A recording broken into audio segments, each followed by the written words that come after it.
A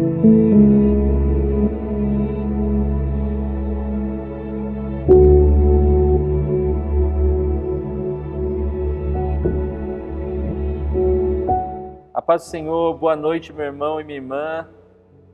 Mais uma quarta-feira que nós estamos aqui para continuar aprendendo com as palavras de Jesus no Sermão do Monte.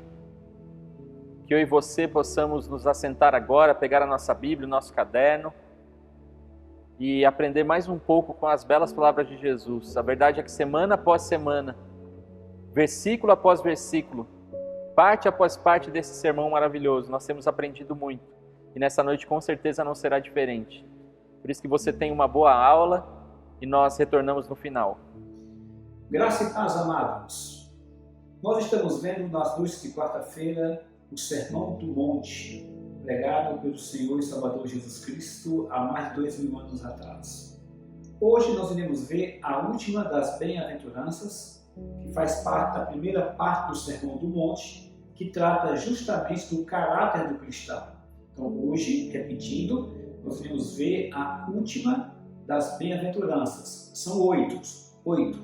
Nós já vimos 7, hoje é a 8ª, que se encontra em Mateus capítulo 5, versos 10 a 12. Mateus capítulo 5, 10 a 12. E diz o seguinte: Bem-aventurados os perseguidos por causa da justiça, porque deles é o reino dos céus. Bem-aventurados sois quando por minha causa vos injuriarem e vos perseguirem e mentindo disserem todo mal contra vós. Regozijai-vos e exultai, porque é grande o vosso galardão dos céus. Pois assim perseguiram aos profetas que viveram antes de vós. Bem-aventurados os perseguidos por causa da justiça, porque deles é o reino dos céus. Com esta bem-aventurança se encerra, então, a primeira parte do Sermão do Monte, as 8 bem-aventuranças.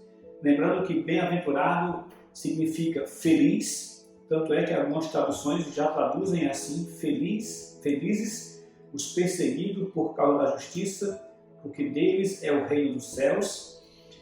E essa primeira parte do Sermão do Monte, como já falei em outras pregações, ela está toda entrelaçada.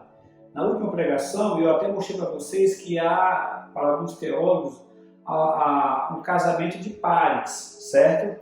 Por exemplo, os humildes de espírito, eles são aqueles que choram. Os mansos, eles têm a ver com a paz, e por aí vai, tem essa conexão. Observe também que a última bem-aventurança termina com uma promessa que se encontra na primeira bem-aventurança. Ou seja, a última bem-aventurança termina com a promessa que foi feita na primeira bem-aventurança, como se fechasse, como se fosse o côncavo e o convexo. Na primeira bem-aventurança, bem-aventurados os humildes de espírito, porque deles é o reino dos céus. Agora, quando ele vai fechar o Sermão do Monte, ele diz a mesma coisa: bem-aventurados os perseguidos por causa da justiça, porque deles é o reino dos céus. Começa prometendo o reino dos céus, então ele desenvolve as bem-aventuranças. E se nós tivermos esse caráter na nossa vida, se o nosso caráter for moldado por esses ensinamentos de Jesus Cristo, o primeiro que prometia o reino dos céus fecha com o último, que também promete o reino dos céus. É bom lembrar sempre disso. Jesus nos prometeu um reino. Jesus nos prometeu uma nação, uma cidade santa. Não é na terra, não é neste mundo e nem é deste mundo. É um reino sobrenatural.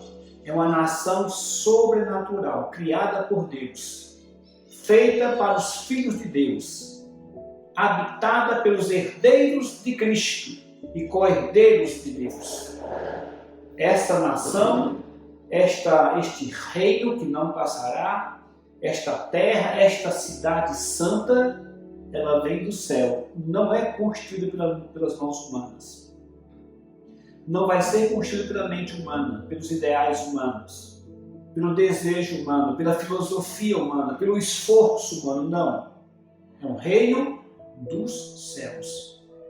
Foi com essa mensagem que nós cristãos caminhamos até hoje. E é com essa mensagem que nós deveremos caminhar até a volta de Cristo. O mundo vai nos oferecer este reino, o reino deste mundo, que começou sendo oferecido aos homens lá no Éden com Satanás, como eu falei na pregação passada. Mas desde aquele tempo que Jesus ofereceu um reino celeste para nós. E a humanidade se divide assim. Em quem deseja viver neste reino, amar este reino e ser habitante deste reino, e aqueles que desejam o reino da terra, qualquer que seja ele. Os reinos, é plural, né? Os reinos deste mundo, os reinos desta terra. Essa é assim que se divide a humanidade. Aqueles que querem o reino de Cristo e aqueles que querem o reino deste mundo. Nós cristãos sabemos o fim, tanto de um reino deste mundo, como do outro reino dos céus. Então esta é outra bem-aventurança que eu falei, e ela encerra então essa primeira sessão do sermão que trata do caráter do cristão. Ela termina como iniciou a primeira, ou seja, com a mesma promessa. Agora, uma coisa que é interessante é que Jesus passou da obra de reconciliação para a experiência de perseguição. Muitos teólogos ficaram admirados, porque na bem-aventurança anterior, ele vai dizer o seguinte: bem-aventurados os pacificadores, porque serão chamados filhos de Deus. E como eu preguei na semana passada, isto aqui é uma obra de reconciliação. A pessoa que é pacificadora, a pessoa que prega a paz, a pessoa que vive, que ama a paz, que luta contra todo tipo de conflito, de insuflação, de insuflar conflitos, uma pessoa que tem um temperamento, um caráter, que busca viver em paz, que prega a paz, é uma pessoa que tem um ministério da reconciliação. É uma pessoa que procura derrubar por terra todo tipo de conflito, em todas as esferas, na igreja, na família, no trabalho, nos amigos, na política, na educação, porque onde há guerra, sempre há guerra de conflitos, guerras de interesse, desculpe, conflitos de interesse, melhor dizendo, ou conflitos de interesse. E é assim que começam as guerras, as discussões, as brigas, as intrigas. Mas uma pessoa que busca a paz e prega a paz, ela tem um ministério de reconciliação. Foi o que eu falei de Jesus. Jesus nunca nem buscou retratação com as pessoas que falaram mal dele, que o acusaram injustamente, que mentiram contra ele, que denegriram a sua imagem. Jesus nem buscou retratação. Jesus nem buscou retaliação. Ele nunca tentou retalhar essas pessoas, nem exigiu a retratação dessas pessoas e muito menos reparação. Eu, quando prego e quando dou aula, eu sempre digo para a pessoa: olha, ser cristão não é desse mundo. O cristão, quando é ofendido, quando é acusado injustamente, o cristão, quando é denegrido a sua imagem, eu já passei por isso, irmão, muitas vezes. Muitos pastores passam por isso. Isso não é uma exceção do pastor Helder. Quase todo líder cristão, quase todo líder de igreja, pastor, passa por essa situação de injúria, de calúnia, de injustiça, sabe? Pessoas falar mal, sair atirando, falando mal. Às vezes as pessoas que você mais amava, que você mais tinha comunhão, fazem isso. E o cristão, o líder, nessa hora ele precisa ter muito coração em Deus e se espelhar muito em Jesus Cristo. É por isso que o nosso modelo é Cristo, não é nenhuma pessoa, é Cristo que é o nosso modelo. Porque Cristo passou pelas mesmas coisas, até nos advertiu: se fazem isso comigo, que sou o mestre, imagina com vocês. Se fazem com isso, que é a lenha verde, imagina um galho seco. E aí, ao olhar para o exemplo de Jesus, você vai ver que ele nunca buscou reparação, retratação e nem retaliação. Ele não fez isso. Qual era o ministério dele? reconciliação. Mesmo com as pessoas que tinham magoado ele, que tinham ferido ele, que tinham sido injusta com ele. Jesus, ele não fechava os olhos para o pecado, não. Ele não dizia que o certo era errado, que o errado era o certo, não. Ele também não abria mão do seu direito de defesa. Ele tinha o direito de se defender e se defendia. Ele abria mão do seu direito de defesa quando via que não tinha jeito, que não adiantava falar mais nada porque já estava condenado. As pessoas não queriam ouvir, aí ele se calava. Mas ele também usou várias vezes o direito de defesa que é sagrado. Você tem que, se você se acha, se você está sendo injustiçado e você tem o direito de se defender, se defenda. Não é pecado, não é errado. Agora chega um ponto em que você vê que nada do que você vai dizer vai adiantar. Não porque o que você está dizendo não seja verdade, não porque o que você está dizendo não possa ser provado. Não é isso. É que as pessoas não vão querer te ouvir. Elas não querem te ouvir. Elas querem te acusar. Essa é a questão. Elas não querem saber da verdade. E aí você tem que ser cristão nessa hora. Por isso que é importante estudar o Sermão do Monte. Aí você vai fazer, olha, entrega na mão de Deus e descansa. Entrega na mão de Deus e descansa. Sabendo que Deus está no controle, que Deus vai fazer o melhor. Não tema inveja, não tema acusação, não temas injúria, não temas acusações falsas contra você. Não tenha medo. Deus está no controle. É só você ler a Bíblia. Nenhum homem de Deus que foi injuriado ou caluniado terminou por terra. Pelo contrário, terminou exaltado. Então é isso que Jesus ensinou. Ele buscava reconciliação. Por quê? Porque é o ministério dos pacificadores. Quem é pacificador, quem tem esse caráter de pacificação, ele tem esse ministério de reconciliação. E os teólogos se admiram como é que Jesus passou do ministério da reconciliação para a experiência da perseguição. Porque entre o versículo 9 e o versículo 10 há uma diferença enorme. Felizes os pacificadores, porque serão chamados filhos de Deus. Aí ele muda. Felizes os perseguidos por causa da justiça, porque deles é o reino dos céus. Então, da obra da reconciliação, do ministério da reconciliação, ele passou para a experiência de perseguição. Então eu saio pregando paz, eu saio pregando reconciliação, e de repente virá sobre mim uma perseguição, uma experiência de perseguição, e eu devo ser feliz, não só feliz, eu devo até me regozijar, porque ele vai desenvolver essa última bem-aventurança dos versículos 11 e 12. É a única bem-aventurança que ele desenvolve um pouco mais. O versículo 11 não é outra bem-aventurança, não é uma nona bem-aventurança. Não. É o desenvolvimento desta última, da oitava e última bem-aventurança.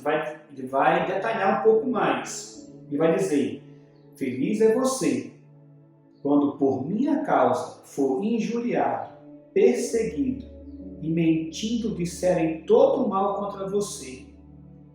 Alegre-se, regozije, exultai, porque grande o vosso galardão nos céus. Você não é o primeiro, também não vai ser o último. Assim perseguiram aos profetas que viveram antes de vós. Qual dos profetas não foi injuriado, caluniado? Qual dos homens de Deus, os pastores de Deus que não passaram por isso? Qual dos líderes de Deus, não é obrigatoriamente ser pastor, mas um líder, uma pessoa que se dispôs a fazer a obra de Deus, um leigo, mas que teve um ministério, que se propôs a pregar o Evangelho, a fazer a obra de Deus, qual deles não foi perseguido? Não somos os primeiros e nem seremos os únicos.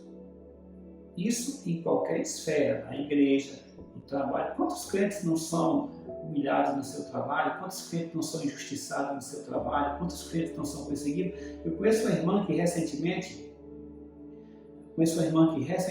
não assumiu um trabalho só porque era evangélica. Então não foi chamado, mesmo sendo mais competente, não foi chamado só porque era cristã. É colocado no lugar dela um daqueles politicamente corretos. Um um homossexual. Nada contra o homossexual ter sua capacidade, sua cultura e conseguir seu trabalho pelas suas capacidades. Muito pelo contrário, nós cristãos devemos apoiar e concordar com isso. A pessoa pode ter a fé que tiver, a opção sexual que quiser ter, a pessoa pode ter a linha política que quiser, a filosofia que quiser. Com a sua capacidade, com a sua inteligência, dentro dos critérios normais, galgar posições altas na sociedade, no trabalho, na economia, na justiça, não tem problema nenhum. Nós até temos que concordar com isso. Mas não é o caso que eu acabei de citar. O exemplo é que a menina foi rejeitada simplesmente porque é evangélica. E o rapaz foi aceito nessa empresa simplesmente porque defende essas pautas que estão na moda do chamado politicamente correto, que na verdade é uma ditadura, a ditadura do politicamente correto. Então, a favor do homossexualismo, ele mesmo é homossexual, a favor do feminismo, a favor do empoderamento, a favor das filosofias pagãs, tomando conta da educação. Por esse perfil é que ele foi aceito e a evangélica foi rejeitada. Não por capacidade, e aí nós somos contra.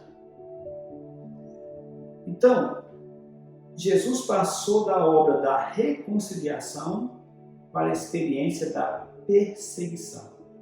É interessante olhar o Sermão do Monte, nesse fechamento aqui, como nós estamos vendo, porque Jesus, ele explica um pouquinho os motivos pelo qual a perseguição que você sofre é bem-aventurada, e é importante entender isso, e a perseguição que você sofre que não é bem-aventurada. O ensino bíblico, ele fala dos tipos de perseguição. Existem vários tipos de perseguição. Desculpe.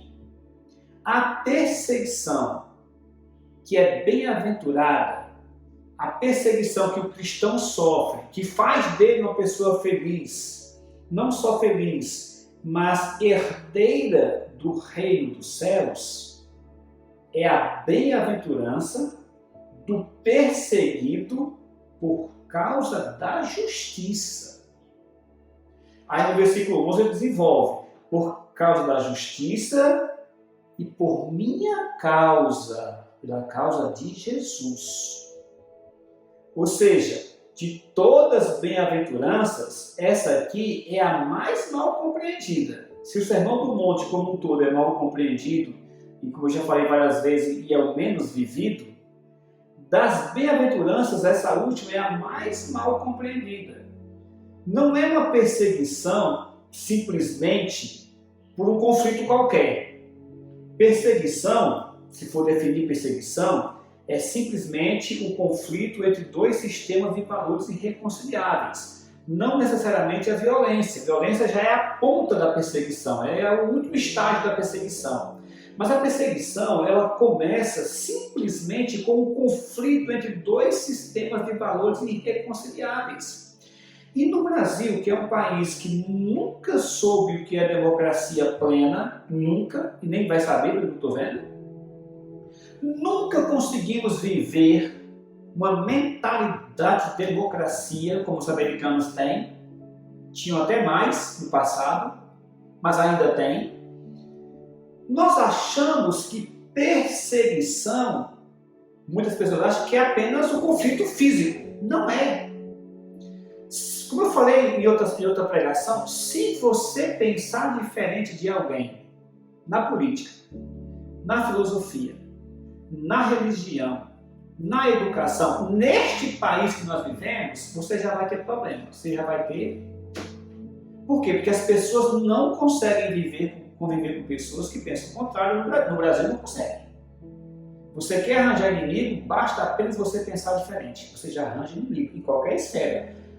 Na mídia nem se fala, né? Se na mídia você pensa diferente, você é triturado, porque existe já um pensamento colocado na mídia brasileira. Isso é perseguição, meu irmão. Não tem um conflito armado, não tem as vias de fato, como se fala, mas já é uma perseguição, porque não permite você se expressar, não permite você pensar diferente. Ao contrário de nós cristãos, que você pode ser totalmente contra o cristianismo, os valores cristãos, mas nós reconhecemos seu direito de ser contra, porque Deus reconhece. Se Deus não quisesse que alguém pensasse contra Deus, Deus não teria deixado Adão e Eva comer o fruto proibido lá. E nem Satanás pecar, e nem os demônios pecar, mas Deus permitiu. Por quê? Porque eles têm o direito de escolher entre o bem e o mal, entre o certo e o errado, entre a verdade e a mentira. Eles podem escolher amar Deus ou amar o diabo, mas têm o direito. Vão pagar por isso? Vão pagar. Mas é outros 500, é outra questão. Na questão de liberdade de expressão, liberdade de pensamento, eles têm. E é por isso que a liberdade de expressão, a liberdade de pensamento, a liberdade de religião começou com os protestantes. Hoje nós somos talhados, nós somos talhados não, nós somos tolhidos, não moldados, nós somos tolhidos, nós somos perseguidos, porque pensamos contra, quando fomos nós que criamos a liberdade de expressão, a liberdade de pensamento. Se não somos protestantes, essa democracia que há no mundo ocidental nem sequer existiria. Os americanos foram o primeiro país a criar esse modelo. Liberdade de religião, liberdade de imprensa, liberdade de expressão, e por aí vai. Os americanos protestantes. Ok. Mas, só em você pensar diferente, hoje você já sofre perseguição. Então, a perseguição, é bom entender o que eu estou falando. Perseguição é simplesmente o conflito entre dois sistemas de valores irreconciliáveis. Você tem esses valores aqui na sua vida. O outro tem um valor contrário, você já vai ser visto mal, você já vai ser mal visto. Por exemplo, num lugar onde todo mundo defende drogas, onde todo mundo é drogado, e você é contra as drogas, todo mundo é a favor, e você, o que você acha que vai fazer com você? Você pode usar sua droga aí, mas eu não vou usar. Mesmo você dizendo, eu concordo que você use, mas eu espero que você concorde que eu... Não, você não vai conseguir. Porque você pensa diferente, tem atitudes diferentes, valor diferente. Esses valores aqui não vão aceitar, não vão dar a liberdade de escolha para você. E é assim que a perseguição começa. A perseguição bem-aventurada só é essa que eu falei. Por causa da justiça, por aquilo que é justo, por aquilo que é correto, por aquilo que é certo, e por causa de Jesus Cristo. Por causa de Jesus Cristo. Não vai fazer, como alguns anos atrás, certo pastor famoso desse país, que tentou entrar nos Estados Unidos com dólares, sem declarar o imposto, sem pagar o imposto, e foram presos pelo FBI americano, e depois saíram nas televisões, até porque eles tinham rede de televisão, muitos programas, né? Não tinha rede, eles tinham muitos horários de televisão na mídia. E depois saiu até em passeata, pedindo ajuda dos cristãos, porque estava sendo perseguido porque era cristão, porque era pastor. Não. Você não foi perseguido, meu querido, minha querida, porque você é cristão, porque você é evangélico, você é pastor. Não, você foi perseguido porque você cometeu um crime. Você tentou entrar nos Estados Unidos com dinheiro sem declarar imposto, sem pagar o imposto. Isso é uma vergonha.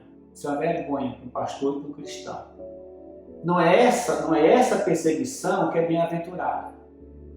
Bem-aventurado se você tivesse feito a coisa certa e as pessoas perseguindo você porque você fez a coisa certa. Aí sim você seria bem-aventurado.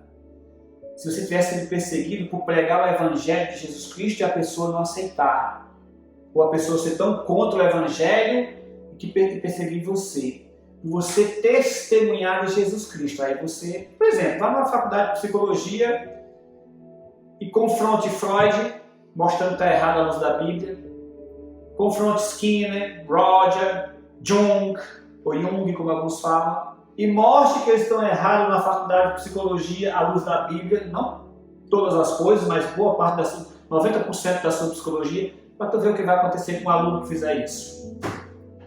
Vai na sala de aula de filosofia, com Mariana Chauí dando aula para você e diga que Nietzsche é um idiota e prove que ele é um idiota, para tu ver uma coisa.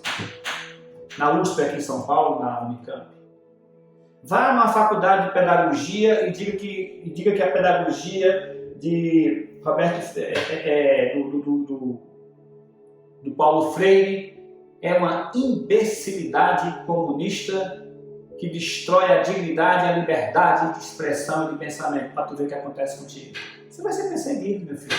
Você vai passar 4 anos na faculdade sendo perseguido.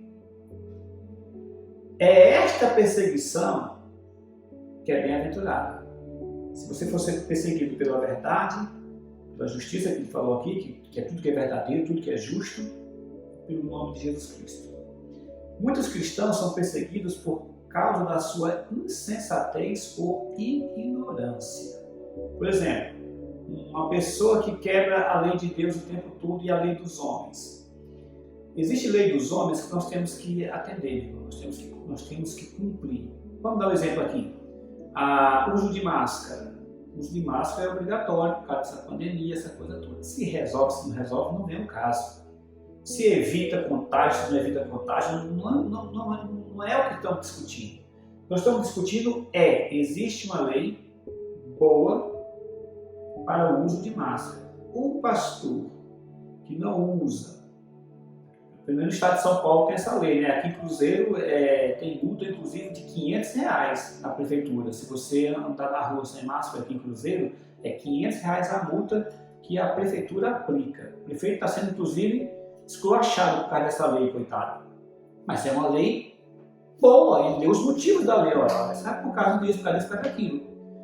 Como cristão, mesmo que eu não concorde, nesse caso eu concordo com o uso da máscara, mas mesmo que eu não concordasse, como cristão, eu tenho que cumprir. Se eu não cumprir e for perseguido, eu não estou sendo perseguido por causa da justiça. Eu não estou sendo perseguido por Cristo, estou sendo perseguido por causa da minha insensatez e da minha ignorância. Esta perseguição por insensatez ou ignorância não é bem-aventurada. Nunca foi e nem nunca será.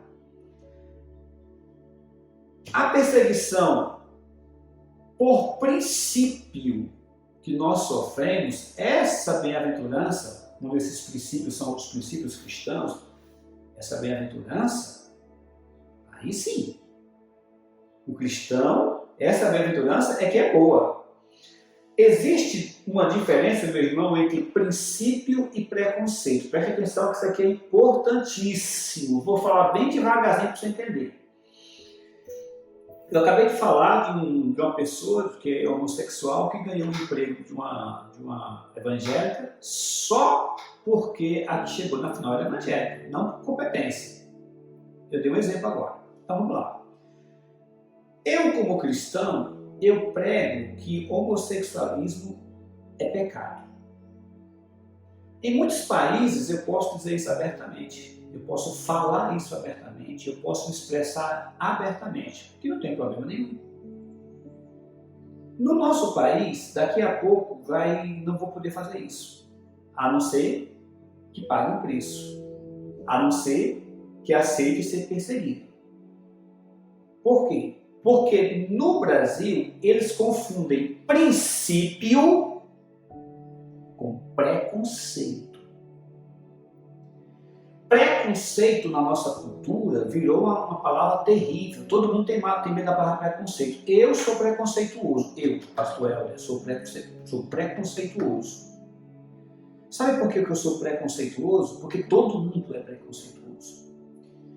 Preconceito, o nome já diz, é um conceito prévio. Você tem um conceito prévio. Neste caso, mais do que um conceito prévio, eu tenho um princípio formado. O meu princípio formado acerca do homossexualismo é um princípio formado à luz da Bíblia, que é pecado. Nunca persegui ninguém que é homossexual. Nunca humilhei ninguém que é homossexual. Não me lembro de ter debochado de ninguém porque é homossexual. Nunca feri ou maltratei alguém que é homossexual. Pelo contrário, trabalhei com pessoas homossexuais que são grandes amigos meus, grandíssimos. Quando eu fui secretário da minha cidade, secretário de Cultura, de Desporto da minha cidade, o meu assessor direto, meu principal assessor, muito competente, era um advogado homossexual. Até hoje é meu grande amigo. Se ele me perguntasse, você concorda? Pode perguntar para ele, você concorda com homossexualismo? Não, é pecado. Como mentir é pecado. Como roubar é pecado. Como corrupção é pecado. Como falar mal das pessoas é pecado. Como desejar mal às pessoas é pecado. Como hipocrisia é pecado. Isto é preconceito? Não.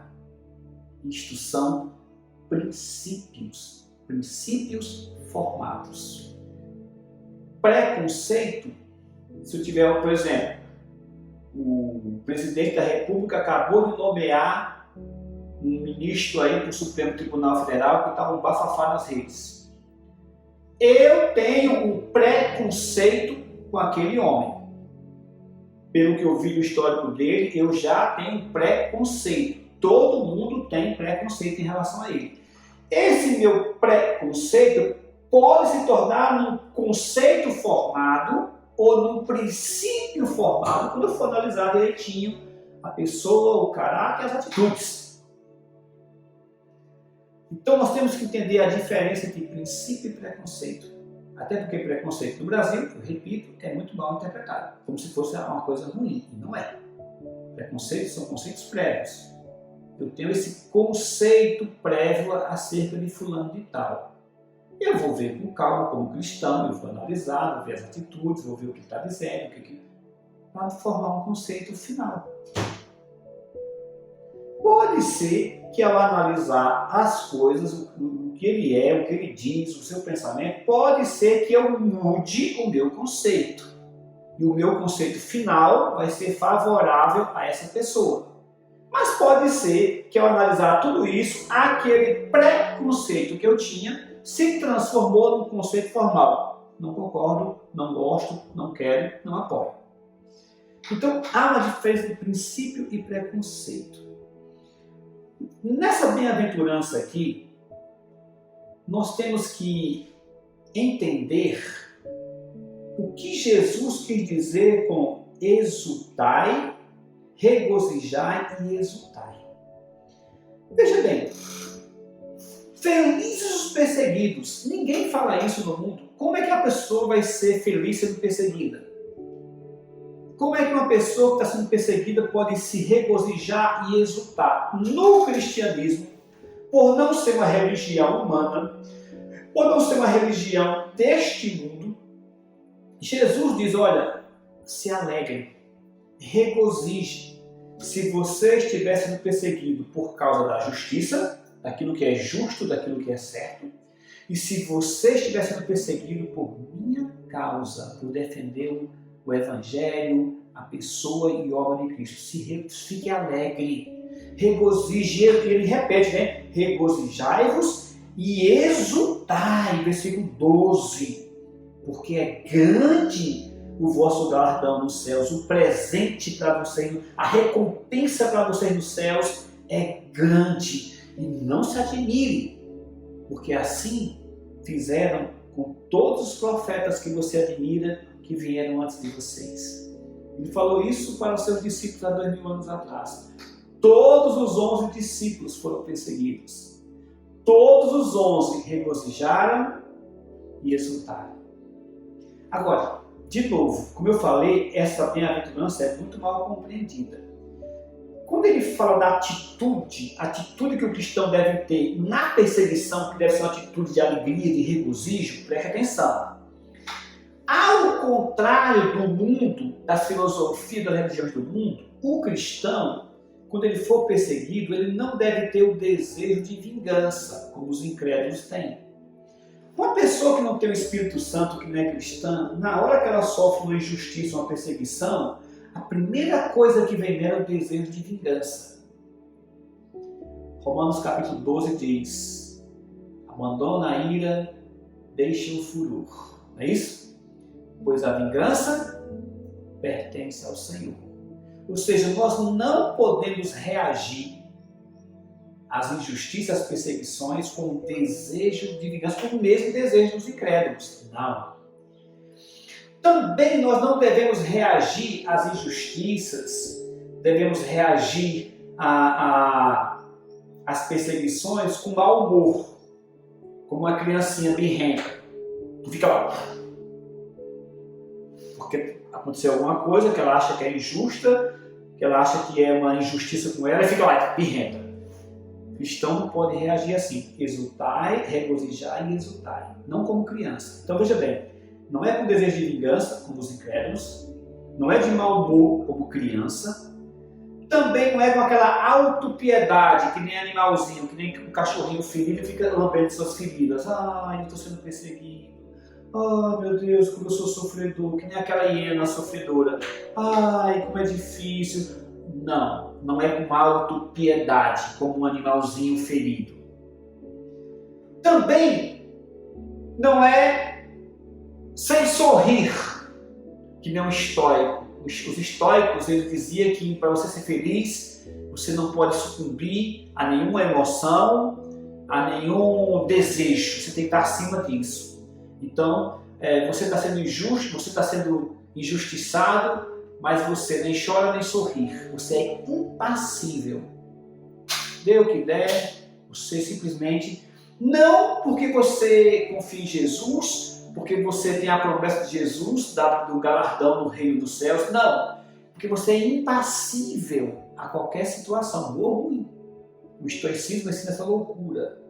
É você viver no mundo de, sabe, no mundo de éons, etéreo, como se você não vivesse a realidade, sabe?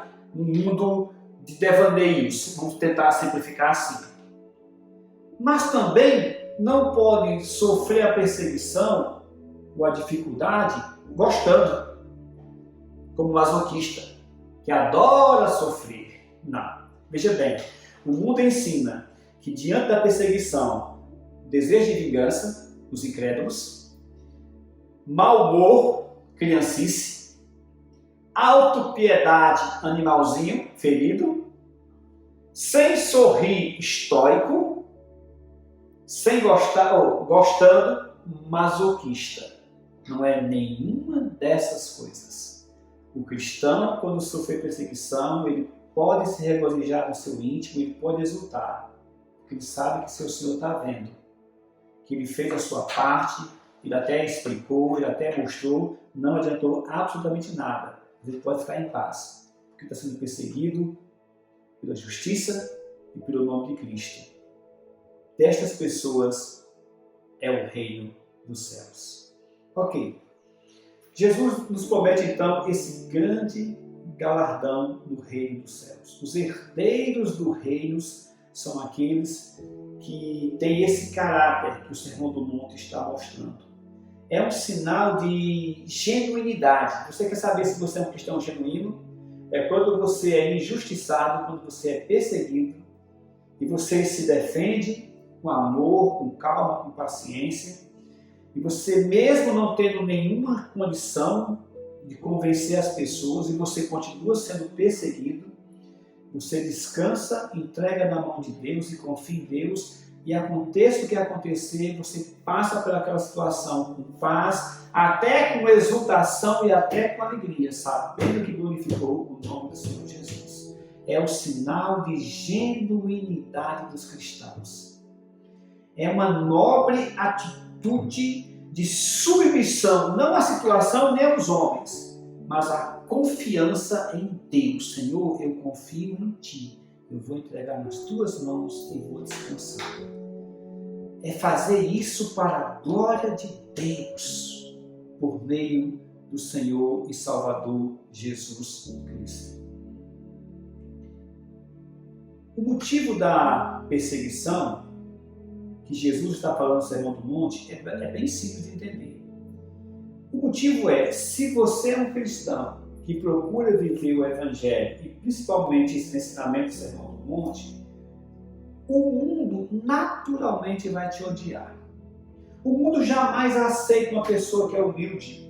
O mundo não aceita aquele que chora, como Jesus ensinou. O mundo não vai aceitar uma pessoa mansa, uma pessoa que tem fome e sede de justiça, uma pessoa misericordiosa, uma pessoa limpa de coração, uma pessoa pacificadora, uma pessoa que persegue a justiça. O mundo não aceita isso, porque os valores do mundo e os valores de Cristo são irreconciliáveis. Não tem como reconciliar os valores do mundo com os valores de Cristo. É impossível. Eu estava acabando de falar aqui, de ver acerca daquele pastor carioca, Henrique não sei o quê, que é filiado ao PSOL, que é de esquerda, que faz samba enredo, que tal e tal. E vendo algumas coisas que ele posta, que ele coloca. Meu querido, o que ele está defendendo, o mundo bate palma para ele, o mundo aceita, porque não é cristianismo. Henrique, não sei o que é o nome dele, Henrique Caetano, coisa assim. O que ele está ensinando? Ele está ensinando as filosofias do mundo, os valores do mundo. É por isso que o mundo aplaude ele. É por isso que os ateus aplaudem ele. É por isso que as pessoas que odeiam o cristianismo aplaudem ele. É por isso que ele é aceito por todos os segmentos da sociedade do mundo. Toda a sociedade do mundo aplaude aquele cidadão que usa o nome de pastor. Sabe por quê? Porque o que ele ensina é o que o mundo quer. Agora, ensina isso aqui que Jesus está ensinando para outra coisa, se o mundo vai aplaudir. Não vai. No livro de Atos dos Apóstolos, capítulo 14, versículo 22, Atos dos Apóstolos, capítulo 14, versículo 22, narra a história do apóstolo Paulo nas suas missões. No versículo 22, ele tem chegado a Listra, e lá ele é apedrejado por ter anunciado o Evangelho de Jesus Cristo. Está bem claro no versículo 21. E lá ele, ao pregar o Evangelho, ele é perseguido, inclusive apedrejado, como eu acabei de falar. No versículo 22, ele diz o seguinte: e tendo anunciado o Evangelho naquela cidade e feito muitos discípulos, voltaram para Listra e Icônio e Antioquia, fortalecendo a alma dos discípulos, exortando-os a permanecer firme na fé e mostrando que, através de muitas tribulações, nos importa entrar no reino de Deus. O apóstolo Paulo sabia disso, que no momento em que ele pregasse o Evangelho, que as pessoas passassem a viver os princípios da palavra de Deus, aquelas pessoas jamais aceitariam os cristãos e seriam perseguidos. Ele vai dizer, é assim mesmo. E é através dessas perseguições que vocês vão mostrar a fé de vocês, a fé genuína de vocês. Os valores do mundo e os valores de Cristo são irreconciliáveis. Você quer fazer uma igreja crescer rapidamente? Você quer ser um líder popular, um crente aceito por todo mundo? Pregue Deus e o diabo ao mesmo tempo. Dê às pessoas do mundo aquilo que elas gostam de Deus e dê às pessoas do mundo aquilo que elas gostam do diabo, que Deus odeia. A igreja que dá ao povo Deus e o diabo, ela fica de bem com o mundo e com certeza vai crescer rapidamente. O líder que dê ao seu povo um pouquinho de Deus e um poucão do diabo, esse líder vai ser amado, não vai ter problema nenhum neste mundo. É o que Paulo está dizendo aqui. Não se surpreenda se a hostilidade contra vocês vier. Atos 14, 22. Se surpreendam se a hostilidade anticristã não vier contra vocês. Se vocês viverem esse evangelho que Jesus ensinou, se vocês viverem esse evangelho que Jesus nos mandou pregar, se vocês viverem esse sermão do monte, não se surpreenda se você for hostilizado. Se surpreenda se a hostilização não vier. Não se surpreenda se você for perseguido. Não se surpreenda. Se surpreenda se a perseguição não existir. Aí você fica surpreso. É o que Jesus deixa claro, por exemplo, em Lucas capítulo 6, versículo 26, ele deixa isso bem claro. Ele sabia que quando as pessoas passassem a viver como ele viveu, a perseguição viria, porque o mundo odeia a palavra de Deus. Lucas 6, 26, preste atenção ao que diz aqui, Lucas 6, 26. Ai de vós, quando todos vos louvarem, porque assim procederam seus pais com os falsos profetas. Pastor, pregador, líder cristão, profeta, profetiza, sacerdote, sacerdotisas, pastores, pastoras, missionários, missionárias, que o mundo louva, que o mundo adora, pode ficar de lei em pé, meu compadre. Ai de vós! Porque é falso profeta. Porque é falso cristão. O mundo jamais aceita. Vamos ver aqui alguns exemplos? A popularidade universal está para os falsos profetas. Abel não foi popular. Moisés não foi popular. Não foi, não é. Davi não é. Daniel não foi. Josué não foi. Nenhum deles. Paulo não foi. Pedro não foi. Nunca foram populares. Jesus Cristo nunca, mesmo sendo o Messias prometido, esperado, nunca foi popular no círculo do mundo. Nunca, muito pelo contrário. Então, esta bem-aventurança, ela fecha a primeira parte do Sermão do Monte.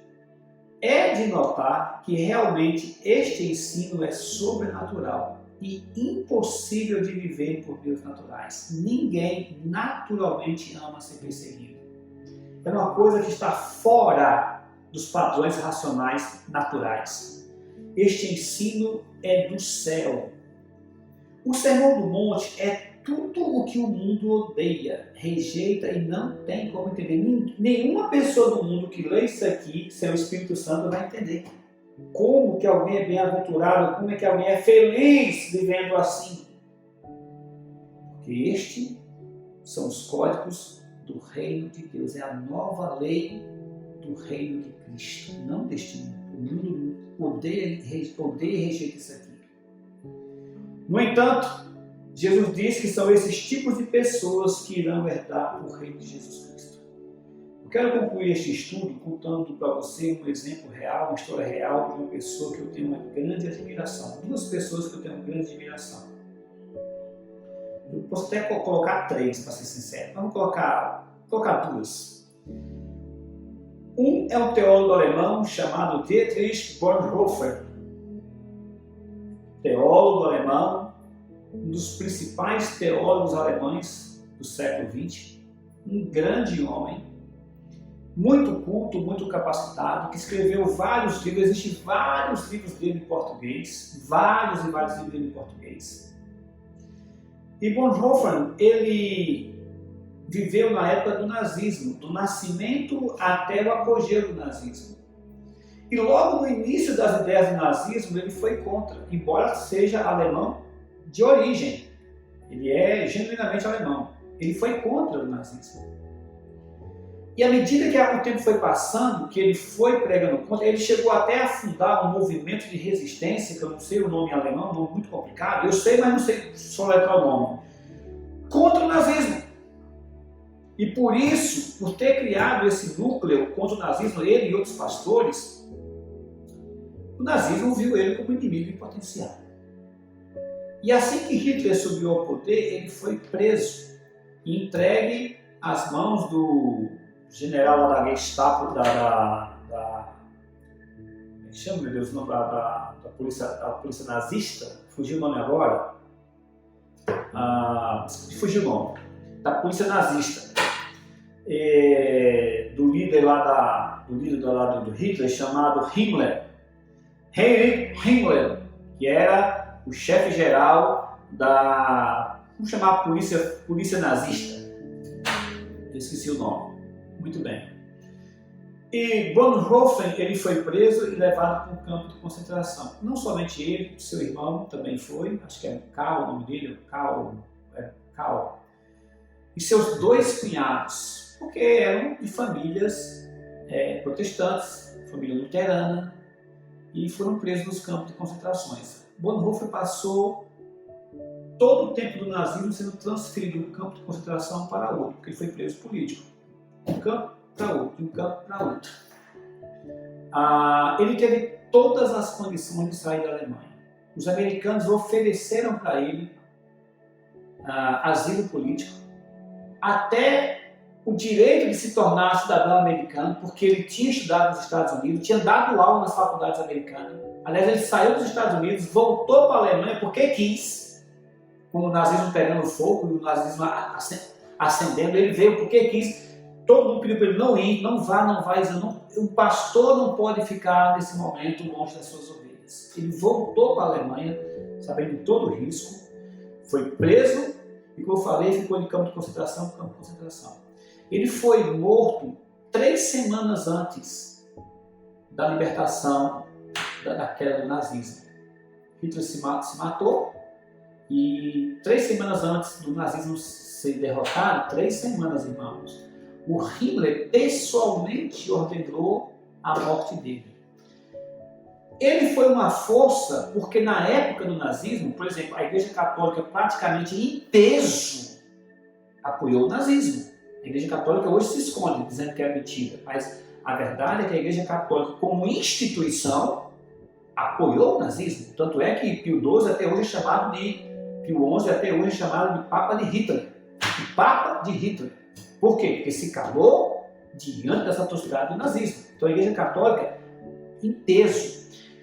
Houve católicos que não apoiaram, houveram muitos sacerdotes católicos que não apoiaram o nazismo. E muitos foram inclusive presos por isso. Houve protestantes que apoiaram o nazismo, muitos pastores protestantes apoiaram o nazismo, mas muitos. Como esse pastor que eu acabei de citar no Rio de Janeiro, que apoia as ditaduras por aí afora, que é um absurdo. Então, houveram muitos protestantes que apoiaram o nazismo, sim. Houve um manifesto de intelectuais, e nesse manifesto de intelectuais, muitos pastores, professores de faculdades protestantes assinaram o manifesto apoiando o nazismo. Muitos. Por exemplo, esqueci o nome daquele famoso professor de teologia liberal. Hoje eu não estou com a cabeça boa para dizer nome. Pessoas, mais em alemão, né? Ele foi professor da Hannah Arendt, a filósofa judia. Bom, esqueci o nome dele. Apoiou Heidegger, Martin Heidegger, que era um dos mais importantes teólogos na época do nazismo. Heidegger apoiou o nazismo. Bonhoeffer foi uma voz contra tudo aquilo, contra católicos que apoiaram a Igreja Católica, contra os protestantes que apoiaram os intelectuais. Ele escreveu muitas coisas na prisão, da prisão, escreveu muitas coisas. E ele morreu, ele foi executado no campo de concentração da Alemanha. Aqui está um exemplo de uma pessoa perseguida por causa da justiça e por causa do nome de Jesus Cristo. Este é o mártir da perseguição pela justiça. Um outro exemplo é o Dr. Watchman Nee, na China, que hoje tantas pessoas idolatram, a China, tantos pastores idolatram o sistema chinês. A China, que baniu o cristianismo, que matou os cristãos. A China, meus irmãos, foi mais evangelizada do que o Brasil, mas muito mais. A China foi muito mais evangelizado do que o Brasil. E foi o que eles fizeram? Perseguiram e mataram os cristãos. Os pastores de hoje esquecem disso, ou nunca estudaram sobre isso. Dentre eles, mataram o Dr. Watchman Nee. 20 anos preso. Sabe qual era o crime dele? Falar de Jesus Cristo, pregar o Evangelho. Também ele foi liberto da prisão. Não, perdão, ele não foi liberto da prisão, ele morreu na prisão. A sua esposa faleceu e ele estava na prisão ainda. Dr. Watchman Nee. 20 anos. Qual foi o seu crime? Falar de Jesus Cristo. Ser contra aquelas atrocidades. Pregar a justiça. Homens como o Dr. Watchman e como Dietrich Bonhoeffer podem olhar para Mateus capítulo 5, versículo 10 e dizer: bem-aventurados os perseguidos por causa da justiça, porque deles é o reino dos céus. Podem ouvir de Jesus Cristo: bem-aventurados sois, quando por minha causa vos injuriarem e vos perseguirem, e mentindo, disserem todo o mal contra vós. Não fique triste. Não fique na autopiedade, na comisseração. Não sorria como louco. Não tenha prazer como masoquista. Simplesmente exulte e regozije, porque o que você está passando, o seu Senhor Jesus Cristo passou também. Exultai e regozijai-vos. Não porque é ruim a perseguição. Não porque não seja dolorido, é dolorido a perseguição. Não porque não perturba a perseguição. Não é por isso. Mas porque é grande o vosso galardão nos céus. Fizeram isso com você, estão fazendo isso com você. Fizeram isso com outros, fizeram com os profetas, fizeram com os apóstolos, fizeram até com o próprio Senhor Jesus. Farão ainda até a consumação com muitos outros que vieram depois de nós. Mas você exulte e rejubile. Por quê? Porque é grande o vosso galardão nos céus. Deus te abençoe. Louvado seja o Senhor, que Ele continue abençoando e recompensando o pastor Helder, que tem semana após semana nos ensinado tanto com esses textos maravilhosos de Jesus. E que eu e você possamos colocar em prática aquilo que nós temos aprendido. Que não fique apenas nas palavras do pastor, mas que seja realmente uma transformação na nossa vida, nos nossos modos de agir, de pensar e de falar. Eu quero te incentivar a continuar participando da nossa programação, que continua amanhã de manhã, quinta-feira, aqui no nosso canal do YouTube, às 10 horas. Na sexta-feira nós temos a nossa reunião de oração. Se você ainda não fez a sua inscrição e deseja participar presencialmente, ainda dá tempo. No sábado nós temos uma live dos casais. E no domingo, se o Senhor permitir, nós estaremos juntos em uma celebração presencial, que você também pode fazer a sua inscrição hoje, ou que também vai ser transmitida no nosso canal do YouTube. E às 19 horas, mais uma celebração online. Que o Senhor abençoe o restante da sua semana, essa sua noite de quarta-feira, e que Ele continue nos guardando e cuidando das nossas vidas.